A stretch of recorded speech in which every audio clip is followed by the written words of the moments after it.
Hello guys, how are you? I'm Hardeep Singh. Welcome back to your own YouTube channel.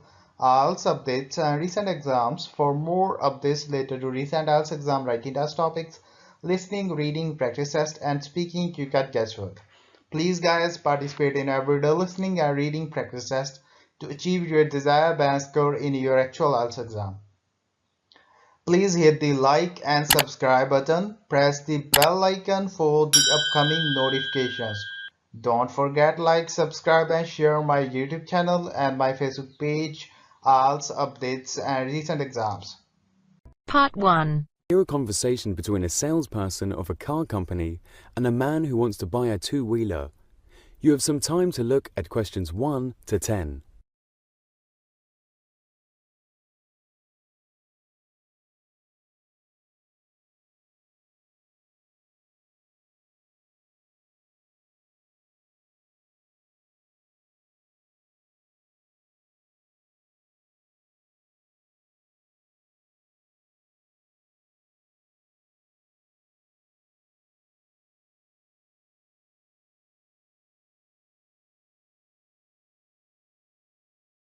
Now listen carefully and answer question 1 to 10. Good morning. Welcome to Royal Vehicle Show House. Please take a seat. How can I help you? Well, I'm thinking of buying a new two-wheeler and I'd like to have some advice.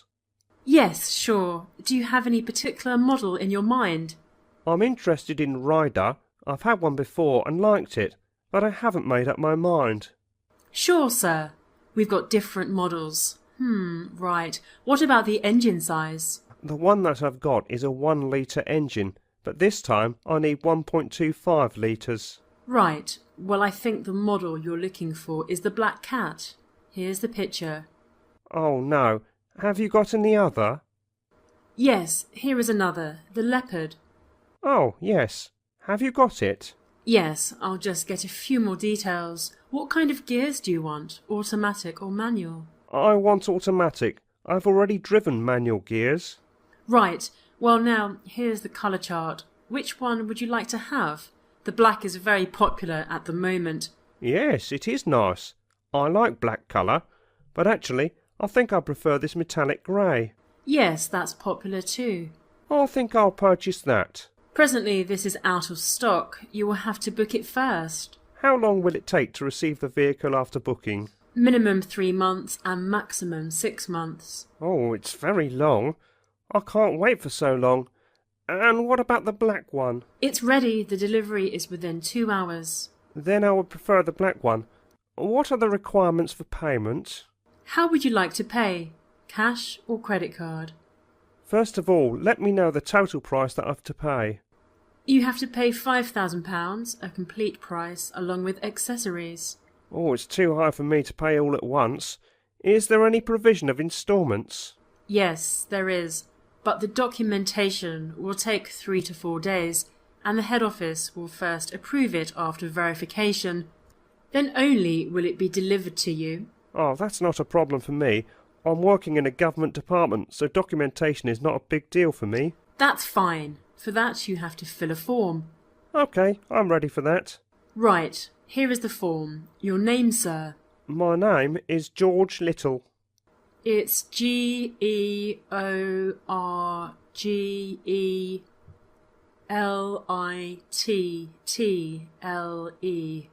And your address? It's FE 108, Government Apartment, Street number 9. Your contact number and department in which you are working? My contact number is 994 5678 100, and I'm a French teacher in a government-owned school. Some other documents are also required. What are they? Your salary slip and 2 proofs of identity, such as a school ID card and a PAN card number. OK, it is easy for me. I'll deposit it tomorrow, and my first instalment too. As soon as you deposit the requirements and instalment, you will get the delivery. Right, thank you. Thank you. That is the end of part 1. You now have half a minute to check your answers.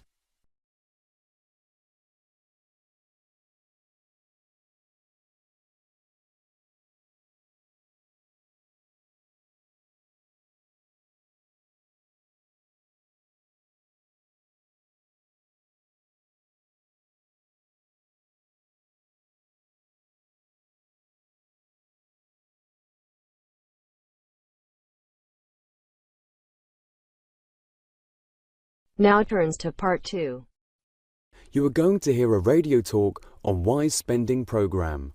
Here, the presenter will give some tips on spending money like a wise man. The talk of the day is related to spending on baby cradle. First, look at questions 11 to 18.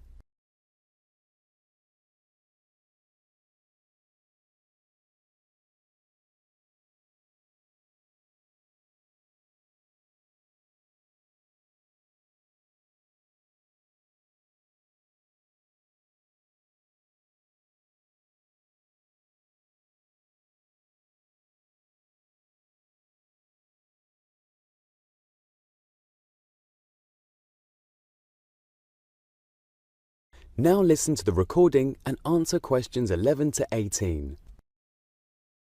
Hello and welcome to today's Wise Spending programme, where we are giving some wise tips on spending money like a wise man.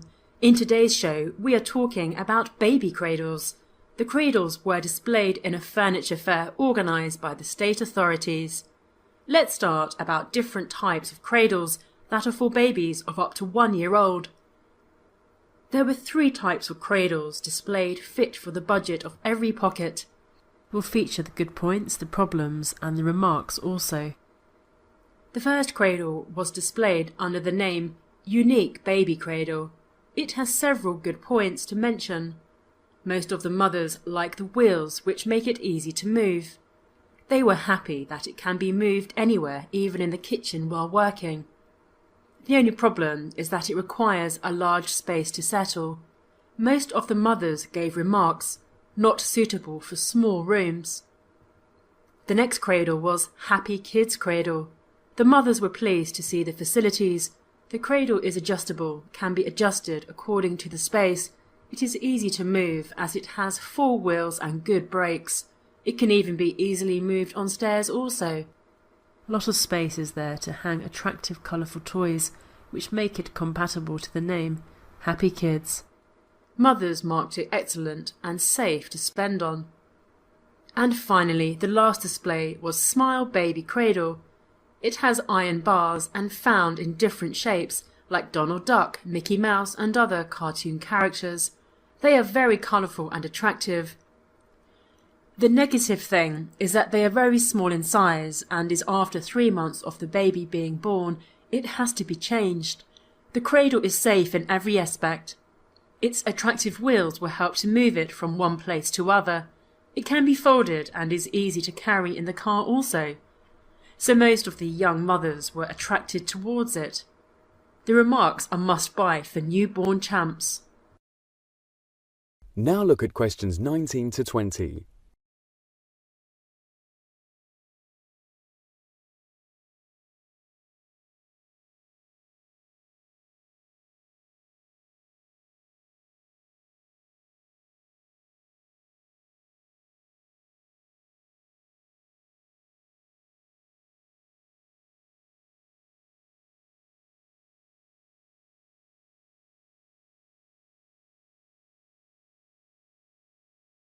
As the talk continues, answer questions 19 and 20. So this was all about the cradles displayed during the furniture fair. Mothers were mainly concerned with the safety rather than the cost and beauty. But yes, young mothers found if beauty is there with safety, it's like a cherry on the cake. They were all curious about the facilities, convenience and price also.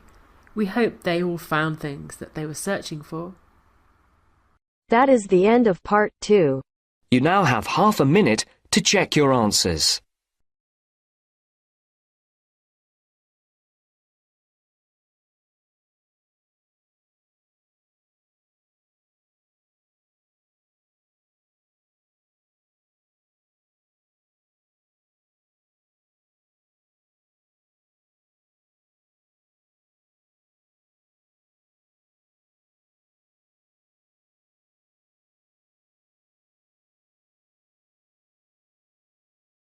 Now turns to part 3. You will hear 3 students discussing the issue of waste deposited in space. First, you have some time to look at questions 21 to 26.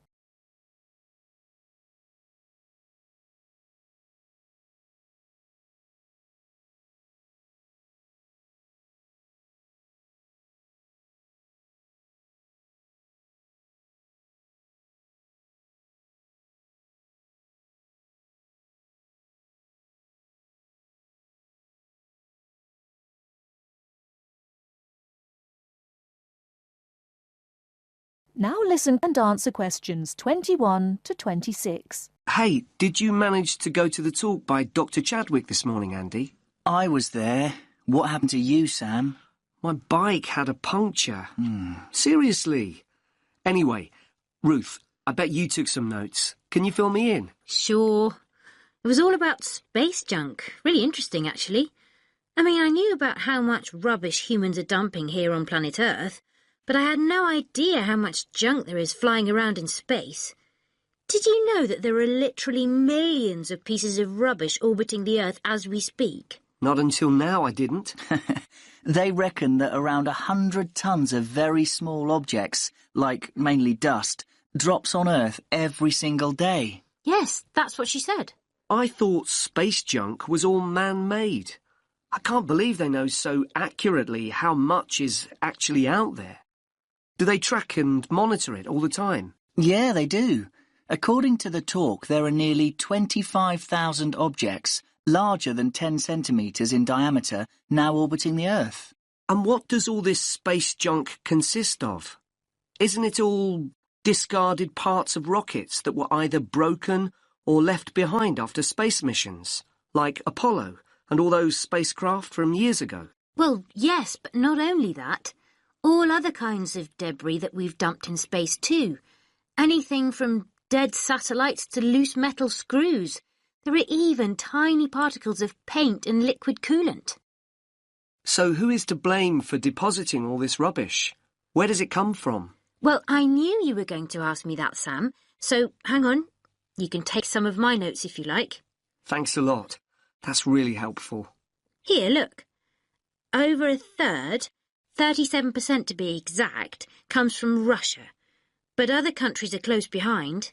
Another third, well, just under actually, 29% is from America, and then 28% is from China.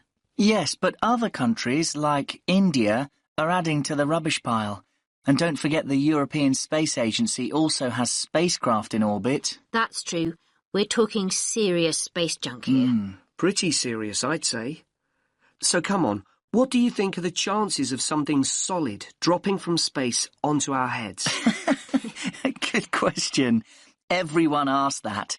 Dr. Chadwick said at least one piece of junk falls to Earth every single day. But look at it this way. Earth is a pretty big place, so actually the statistical chances of being hit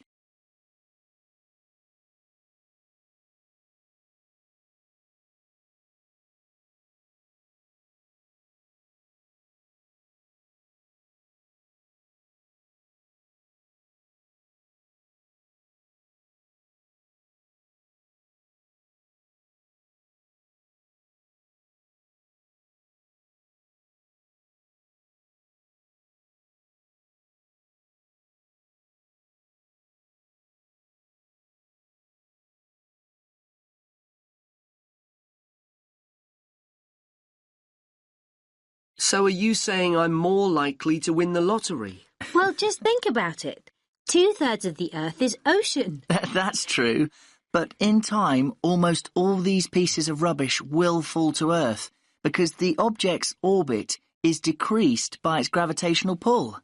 But the good news is that they don't cause any serious damage. You know, they can't actually survive the heat generated on re-entry. They simply burn away. But that's not always the case. There are exceptions. Chunks of the United States UARS satellite recently fell into the Pacific Ocean. The UARS satellite? It was this 6-ton satellite launched by the Space Shuttle Discovery way back in 1991. So it had been up in space for 20 years, but stopped working in 2005. It weighed 5,700 kilos. And that's about the same as a double-decker bus, apparently. And, just check my notes. Here it is, yes. The largest of these great big chunks that fell into the sea weighed about 158 kilograms. Think of the weight of an adult gorilla, Sam, and you get the picture. A nice soft landing, then. Dr. Chadwick said, imagine a couple of washing machines tied together and travelling at 100 miles per hour, and you'll get an idea. Oh, and do you remember Skylab? That was another US space station, and it fell to Earth at least 3 decades ago, in 1979. It fell into the Indian Ocean and the deserts of Western Australia. According to what I wrote down, that particular space junk weighed 100 tons. And let's not forget Mir, the Russian space station. Mir weighed 135 tons, far, far larger than UARS, and it fell to Earth in 2001. It plunged straight into the South Pacific. All very interesting. Listen, I've got some junk of my own to sort out. My bike. That's the second puncture this week. Come on, I'll help you fix it. That is the end of part 3. You now have half a minute to check your answers.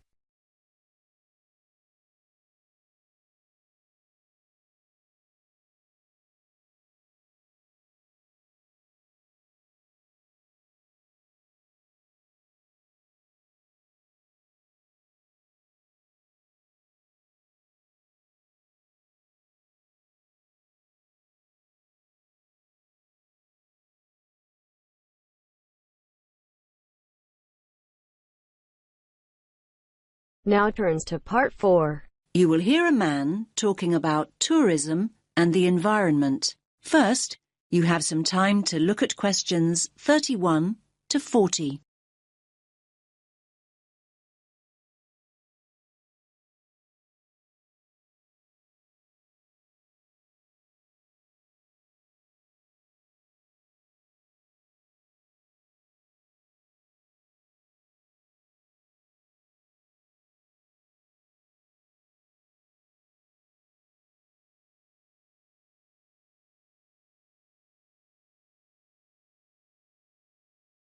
Listen carefully to the talk and answer questions 31 to 40.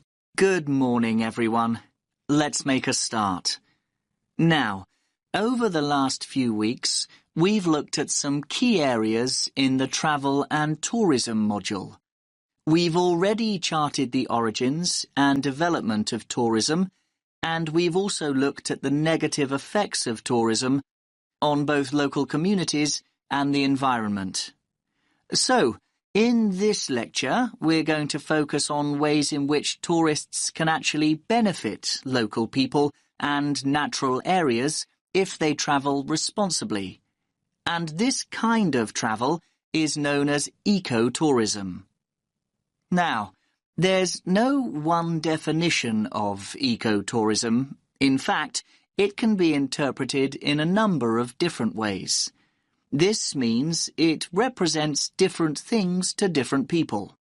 And sometimes people misunderstand ecotourism altogether. They think of it as just spending time in nature or natural areas.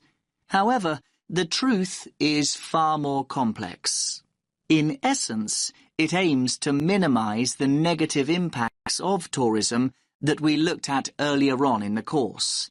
Problems such as litter and water pollution, crime and so on, and, at the same time, to encourage travellers to have a positive impact on the places they visit. Now, there are many other words to describe a similar idea to ecotourism. In fact, the terms alternative tourism, sustainable tourism, or responsible tourism are often used to mean the same thing. But in fact, although the main ideas behind them are similar, there are small differences. And let's briefly look at these now. Alternative tourism is any kind of tourism that is not mass tourism. And by mass tourism, we mean hundreds, if not thousands of people going on, for example, their 2 weeks a year beach holidays or traditional sightseeing tours. Alternative tourism includes travel such as backpacking and adventure holidays. And the term alternative also includes ecotourism, which is what we are mainly focusing on today. Now, what about sustainable tourism? Sustainable tourism has the same ideals as ecotourism, but it isn't limited to natural areas. So, you can have a sustainable tourist experience in a city or a town. And then we have responsible tourism. What does that mean exactly? Now, basically, this involves acting responsibly and respectfully as a guest when we travel overseas. And what do we mean by respectful? Well, being respectful might involve asking permission to take photographs, or go into someone's home observing some of the customs of the local community, such as dress, or making an effort to learn the language. Now, ecotourism can be passive or active. So, what do we mean by passive tourism? Well, let's think of some specific examples. A passive tourist might buy their holiday package from a company that donate part of their profits to local charities. Or a passive tourist might book environmentally friendly accommodation. This means choosing to stay in a hotel which may use solar power as a source of energy, or changes sheets and towels for their guests less frequently. Now, active ecotourism's a way for people to enjoy everything that nature has to offer, and at the same time enable them to leave a positive mark on the environment. Now, this kind of ecotourist is sometimes referred to as a voluntourist. That's a combination of volunteer and tourist. You get the idea. Now, voluntourists prefer to experience a new place in an active way. And this doesn't mean sitting in a tourist bus or listening to a pre-recorded guide. Basically, they want to physically connect with the place they're visiting, and this includes connecting with humans and animals.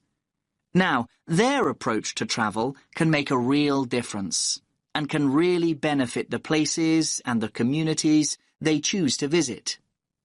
Voluntourists often help local people construct and repair buildings, or it could mean being willing to help a community with nature conservation.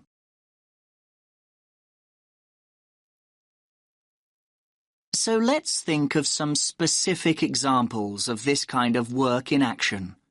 Now, voluntourists have helped local communities to plant hundreds of trees and installed identifying signs in the rainforests of Costa Rica.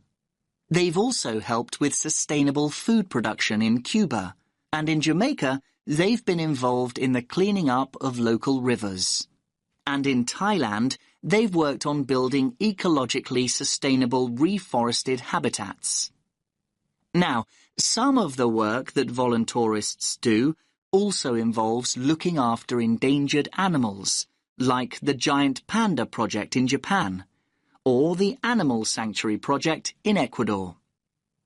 Now, this work doesn't just involve interacting with wildlife, but involves educating local people about the need to protect wildlife.